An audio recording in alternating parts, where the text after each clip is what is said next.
with London under lockdown, we're all looking for things to do, and I've decided I want to watch all the episodes of Doctor Who from 1963. Now that's a big effort, and but I know it can be done because a mate of mine, Nick, has done it, and I'm going to get him in today to talk to us here at the Spooky Isles about what it was like to watch nearly 800 episodes of Doctor Who.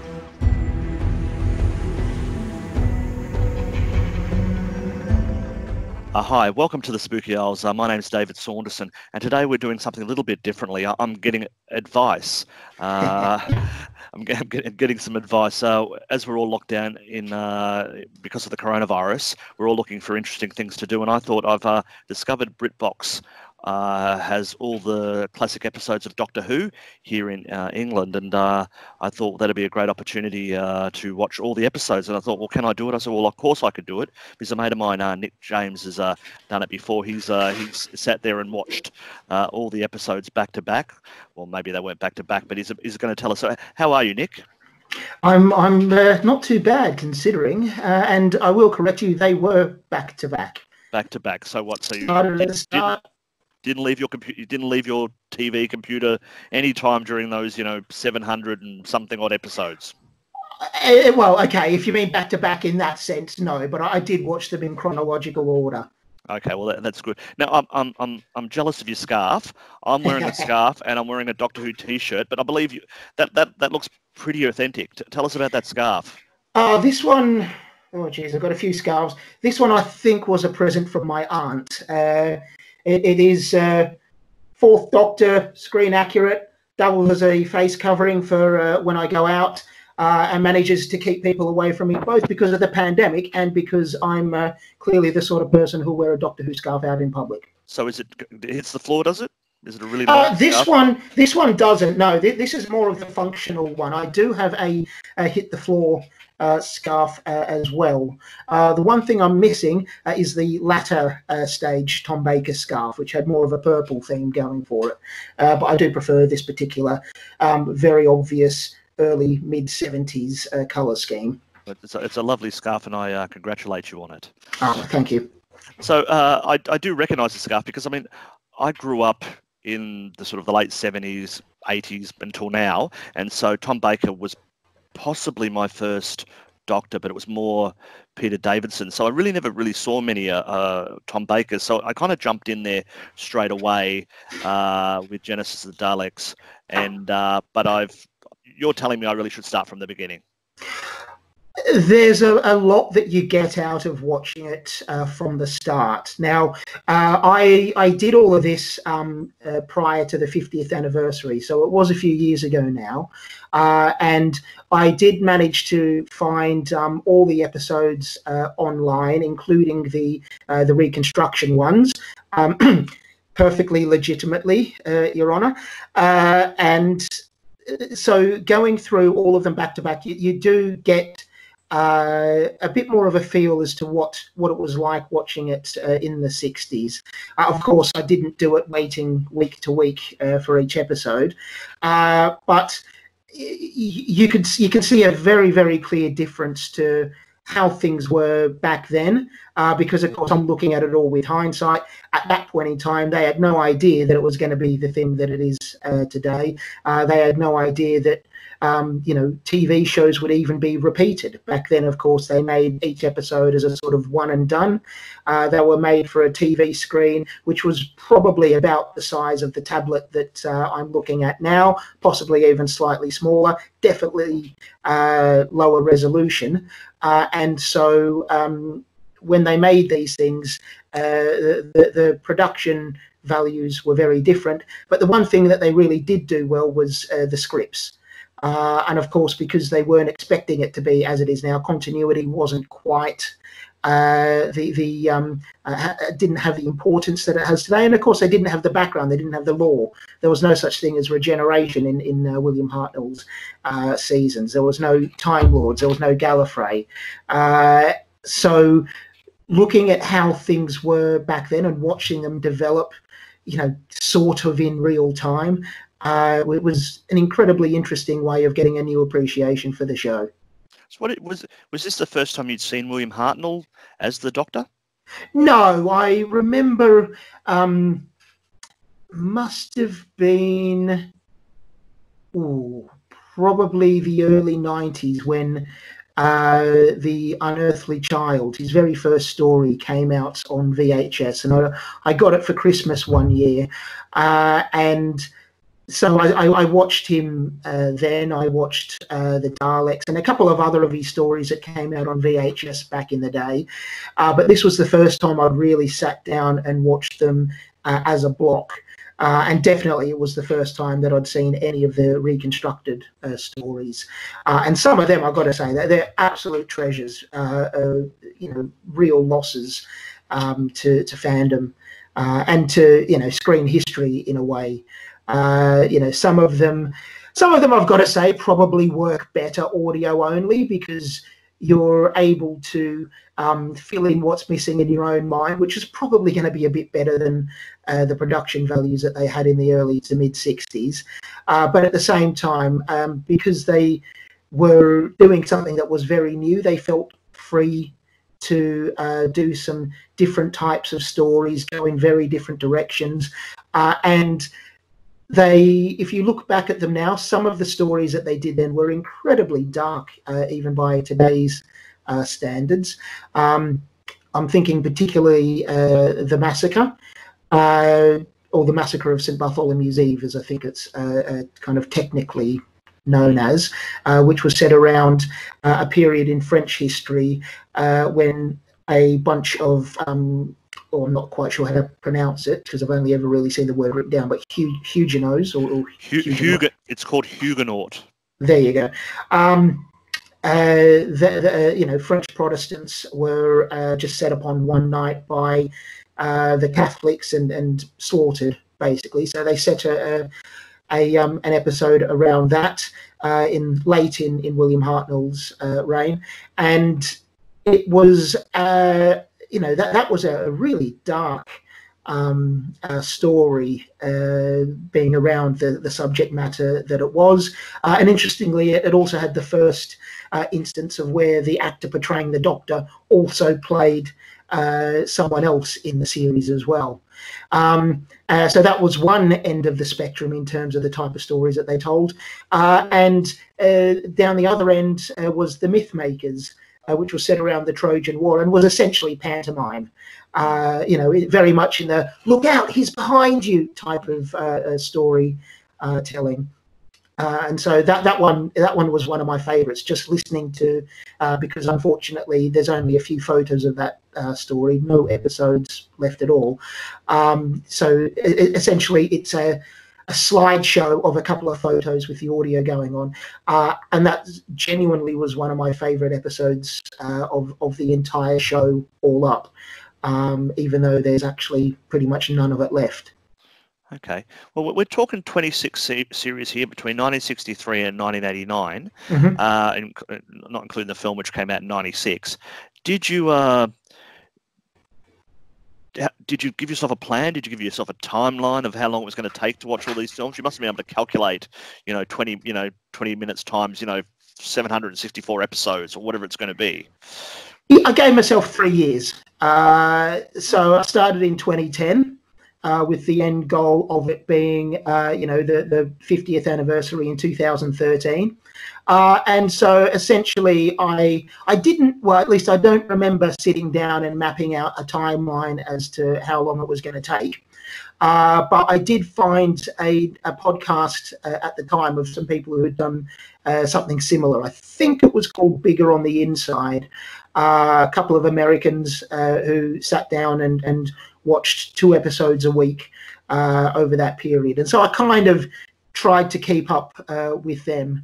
And really, it did take that long to get through them all at that pace. I've had at the time a full-time job, still do.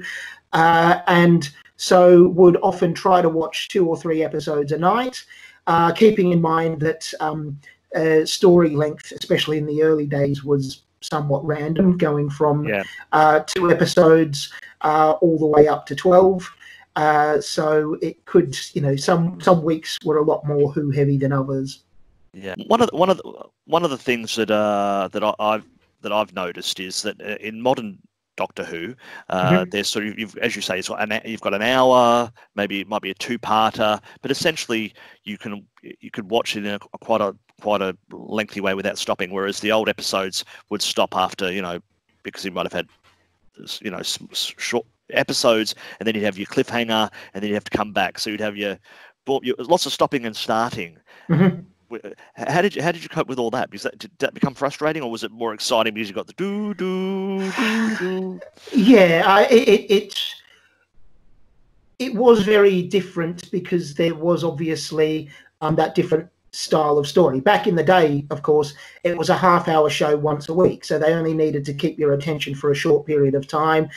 There were 20-something, if not more, episodes in the season, and the way that television was made in those days, it was still getting over where they would essentially just, in the 50s, film people acting out a play on a stage, often with one camera, maybe two. So by the time Doctor Who came along in the early 60s, of course, they'd only started in relatively recent years to make TV shows similar to how movies were in those days. And of course, they didn't do as much of what we do these days of implied action.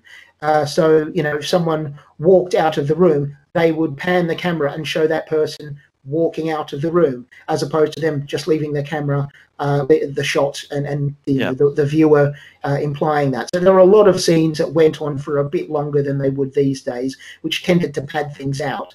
And so, yeah, some episodes really dragged on a lot more than they should have. If anyone's bothered to watch the entirety of the Daleks Master Plan, they will know exactly what I mean. There were whole episodes of people essentially just doing nothing but being followed by the camera, doing essentially mundane activities. Okay. And so how did you cope with that? It was just a straight, when watching the episodes, they go for long, but I've got to work my way through it. In a sense, but I would also do it. This was before I had a tablet, but I just had a small laptop. So I'd set it up and I'd have an episode playing while I'm, doing the dishes or cooking my dinner or making lunch for the next day or something. So it wasn't something that I'd just plonk myself down in front of and stare at the screen.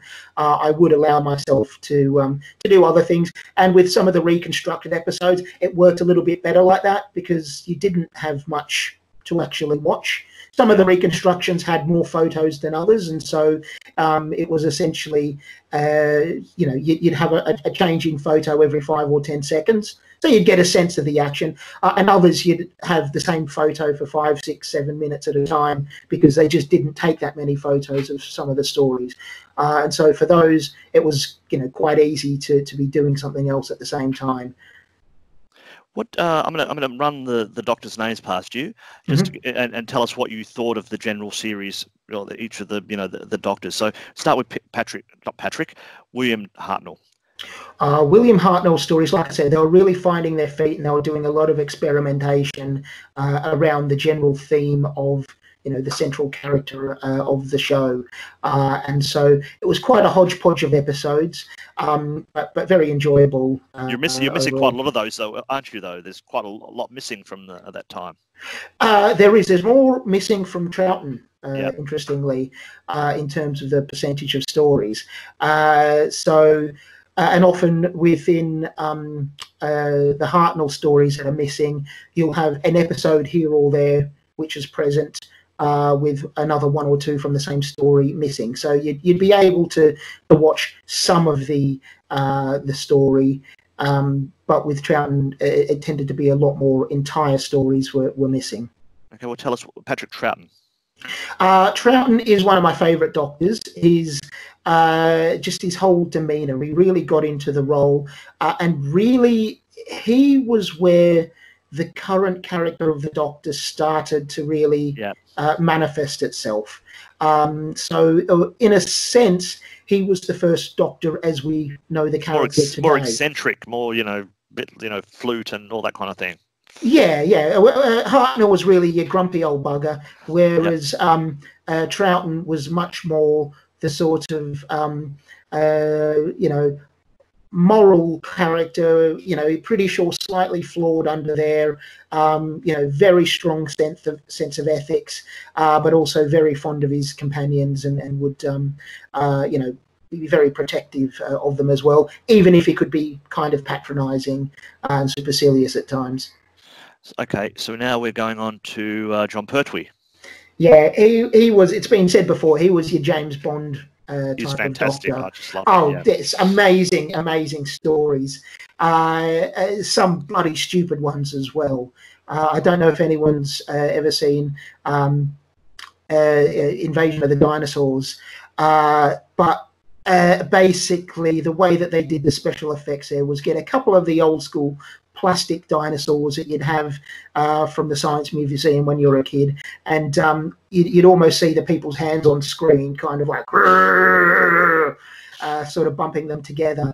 I hope that they never try and do a CGI remake of that, because it had its own particular charm with that particular episode. Although, interestingly, if you're going out for a walk in London in the quarantine as it is now and watch that episode, there's a pretty obvious parallel, because within that series, central London was evacuated, so they did shoot a lot of it in completely dead streets around central London, particularly around Moorgate sort of region.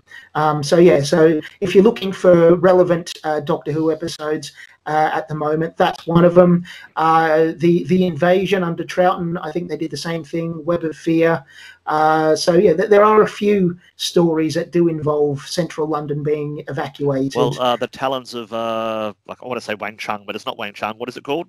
Weng Chiang, yeah, the Talons of Weng Chiang. That's Baker, though, Tom Baker. I know, but also you're talking about places that are filmed in London and you can actually recognise. Yeah, some of that. The Wapping Steps next to, oh God, what was that pub called? We've been there. We have been there, so. Oh, I can't remember. But if you Google Wapping Steps, that they look very much the same as they did when they filmed there during Tom Baker's era, and probably look very much the same as they did during the era in which that episode was set. Probably most likely, yeah. Okay, well, talking of Tom Baker, tell us about that. Yeah, Tom Baker. He was mine growing up as well, even though I think I'm slightly younger than you. But during the my childhood, ABC, the Australian Broadcasting Corporation, would essentially just show Tom Baker episodes every night of the week, 5 nights a week, as soon as you got home from school. And that's really how I got into Is that why we saw so many of them? I mean, I can't even remember, but we must have got lots of them, because it was on every night. Yeah, you seem to be like, after you get the goodies and you get Doctor Who, and that Monkey Magic, Inspector Gadget, a couple of Australian things in there like the Ferals, and what else did they make? Round the Twist, or was that Channel 7? I can't remember. I think Round the Twist was on Channel, but that was quite later, ABC, though. But it could be, But so, and that's a kid's show for people that don't know what we're talking about. They probably got it here though, Round the Twist. No, they did. They very much did get it here. Yeah, people tell me about it. It was a little bit past my time. It was a Paul Jennings books, I think it was. They're all filmed down in Warrnambool, so not in Victoria. But tell us about Tom Baker though. So what did you think of those actual those episodes when you got to them? Well, Tom Baker is almost kind of 2 doctors in one. His early stories had a very different flavour to his later ones, especially after he started getting a bit of heft and influence over the creative control. His early stories were essentially a run-on from John Pertwee. Initially, they weren't quite sure which actor they were going to get, so they stuck in a relatively younger male companion just in case they needed someone to do the action shots, Harry Sullivan. But he ended up being written out at the end of Baker's first season, which was a bit of a shame because I quite liked the character. Although he's mainly remembered these days due to the quote, Harry Sullivan is an imbecile. Which, but then of course you ended up with the pairing of Tom Baker and Sarah Jane Smith, who's essentially the most iconic of companions even today. Yeah. Okay, so we now move on to Peter Davidson. Yeah. he's a bit of a I actually remember that's the one I can actually physically remember happening. When he had the when they changed. I don't. My brain's gone mouldy. But when they did the regeneration, that's the I remember that. I remember that actually happening. So well, and that was referenced most recently in one of the 13th Doctor episodes when the Master, I think, finally apologised for pushing him off the balcony there. Yeah. What was it called? It was a. Oh, both our brains are going stupid. They were. Was it Jodrell Bank or no? It was some a big radio telescope. Yeah, it was a telescope. Yeah. Anyway, I can't recall. All right, but yeah. My opinion of Peter Davidson. I don't know. I didn't really like the crowded TARDIS. There were some good stories in there, but it was just too full. And Tegan's accent just pissed me off. Okay. I don't know about you, but how did you feel about the representation of Australians in that? It's never really good, is it? No. So it doesn't. It's not worth mentioning really half the time. Well, especially that one episode where she happened to speak the exact Indigenous Australian language as some bloke that they found Aborigine in one spaceship. It's just it's like weird. 10,000 languages there. So it's just like, all right, yeah. All right, we should move on then. Sure. We're talking Colin Baker. Yeah, I mean, the watch through, incidentally, was one of the first times that I'd actually seen many of his episodes. I don't remember them ever being broadcast. I don't think in they Australia. were either. I don't really. Yeah. I never saw any Sylvester McCoy, so I think they must. No, I saw McCoy.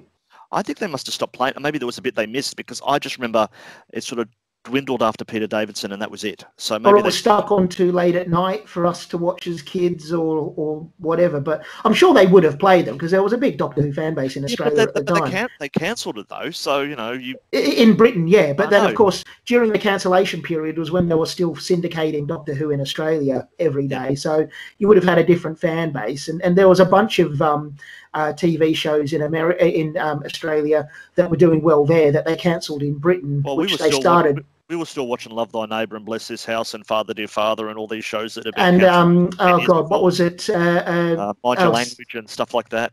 Set in the shopping centre in Are You Being Served? That was it. Yeah, they made an Australian version of that as well. So I mean, we could have had an Australian version of Doctor Who, really, if it had been cancelled. That would have been interesting. That really would have been quite interesting, but I don't know. I don't want to think about that. That'd be an interesting thought experiment. We've jumped from. So, what did you think of? So, you've seen Colin Baker for the first time while you're doing the big run through of the 764 episodes. Yeah, very angry character. And I mean, if you read up about what they were going to do with it, they had a bit of a story arc planned for him where he started off being quite an angry and aggressive Doctor, and then that sort of, things happened, and he learnt a few things about himself and his people and that, which caused him to mellow over the length of his that particular regeneration. But of course, as you say, it got cancelled, and he got fired rather ignominiously. And so they never really had the opportunity to fill that storyline out in the TV shows. They have done in some of the audio dramas since, which I haven't actually listened to. But just if you watch the character as he was portrayed at the time, he does come across as quite aggressive and over the top and a bit annoying, really. He was one of my least favourite Doctors, although I have met the actor, and the actor's a lovely bloke. But it would have been interesting to see how, if they had played out the storyline that they planned, how that would have looked in retrospect. Yeah. And now we go to Sylvester McCoy. I think that at the time they were filming them, a few people had kind of given up on the show, which meant that the producer at the time, John Nathan Turner, was free to go back to the experimentation that they'd had in the early days of the show. So you had episodes like The Greatest Show in the Galaxy, which was just flat out weird, and Ghost Light, which again was a bit weird, but also if you watch it a few times, really is quite a classic in the way that they're telling a much bigger story than it actually appears to be just when you watch it the first time around. Yeah. So then it's cancelled, but then it's brought back in '96 for a sort of a TV film with Paul McGann. I watched that last week. I must have watched it 20 odd years ago, but I watched it again last week. Yeah. What did you think of that? It's bloody awful. I watched a YouTube video which was talking about the history of that, how it came to be. It could have been so much worse. It also could have been so much better. I mean, I just look at but it was a very interesting story in as that it. Yeah. It's. I mean, I can kind of see what they were trying to do with it, and it would have been interesting. I mean, there's a lot of TV shows that came out in the mid '90s that had absolutely abysmal pilots, but went on to be, pretty decent shows overall. But that one, just as a one-off, it's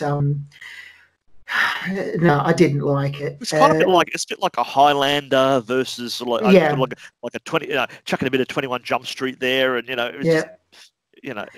had its moments. He would have been a very, very good Doctor, I would have thought. Oh no, and he was. And if you go through the Big Finish stuff, the audio things that he's done, it's brilliant. Some of it is absolutely fantastic, and he would have been a great Doctor. And then of course they brought him back for the that very brief Night of the Doctor, Day of the Doctor. The Night of the Doctor, just to show his regeneration into John Hur, and that was amazing. I remember, watching that on my phone, hearing his voice. I'm a doctor, just not the one that you're expecting, and I might have screamed slightly in the middle of my office at work. It was fairly exciting back in those days of around about the 50th anniversary. So yeah.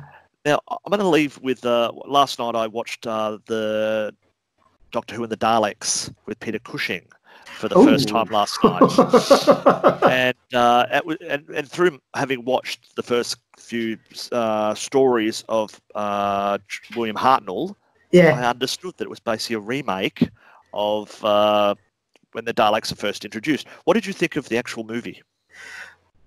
Oh, geez. I remember watching it as a kid and loving it. And then I watched it again as an adult a couple of years ago and then hated it. I mean, Cushing's a great actor. So that's why you would love it, because it's Peter Cushing. Yeah. Yeah. But I got the impression that he'd never watched the show before he took on the role, and slightly phoned it in. His particular performance there, and of course you had his granddaughter Susan being played as an actual little girl, Roberta Tovey, I think her name was, and she released a single about spending Christmas with a Dalek or something. I can't remember, but that particular movie I don't like. The sequel that they did, Dalek Invasion of Earth 2150 AD. I really enjoyed that. I haven't seen that one yet.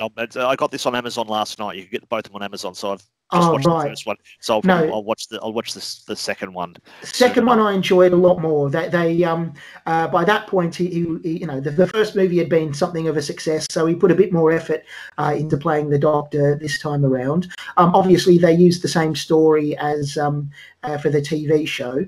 The movie's a lot campier than the episode. So watch them, in close proximity. I wouldn't say back to back, because you'll get a bit sick of it. And that the TV show is about twice as long as the movie, I think. So they pad it out quite a lot more. But interestingly, in the movie, they don't have Ian. I can't remember the name of the character who they pick up instead, but it's played by Bernard Cribbins, who went on to be what's the Donna's granddad. Yeah, Bernard, is that his name? Oh God, I can't remember. Bad fan. Donna's granddad, anyway. Yeah. Yeah. In the Tennant era. And he again camps it up something fierce for this movie. But it is a lot more fun than the first one. Okay, so let's just wrap up, who was your favourite Doctor from the classic series? Tough one. I would have to probably say either Troughton or Pertwee.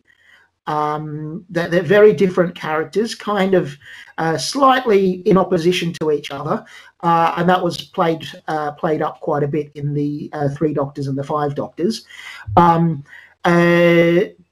yeah, Troughton, I think, had better stories in some regards, but Pertwee kind of, I don't know, his stories were a bit more exciting and a lot more fun to watch, whereas Troughton's kind of made you think a bit, probably in part because so many of his are missing, so you have to actually think about what you're listening to while you're listening to the audio. Okay, so just finally, what did you learn from watching all those episodes? Did you get a new appreciation for Doctor Who, or did you find something you didn't know? I learned that there's a bloody lot of them. I know I did get a new appreciation for the show. It's well worth doing if you've got time on your hands, which most of us do at the moment. But like I said, it took me 3 years to get through the lot of them because I didn't want it to be just something that I'd leave playing on in the background. Immediately before the 50th anniversary, I did put every episode onto one computer, push play, and just see how long it took to get through all of them. And that ended up being nearly 4 weeks. So, it is a bit of an investment in your time. But, if you sit down and watch one story a day, you could probably get through it in, 3-4 months? Yeah. Well, I suppose that's right. One a day, yeah. Mm. Anyway, well, thank you for that, Nick. And no so worries, people mate. so just people know that it is available on BritBox. Mm-hmm. So we're not being sponsored by them. It's just how I'm watching them. So yeah, and the reconstructed episodes are available online, but you might need to hunt around for them. I think they might be on Amazon as well. So that's where I got some of them are, yeah. The Doctor Who films. So anyway. Hopefully you're doing okay during all this lockdown. I know you've got lots of things to do. So yeah, very busy. yeah, I imagine there is. Anyway, we'll catch you later. Cheers, mate. Have a good one.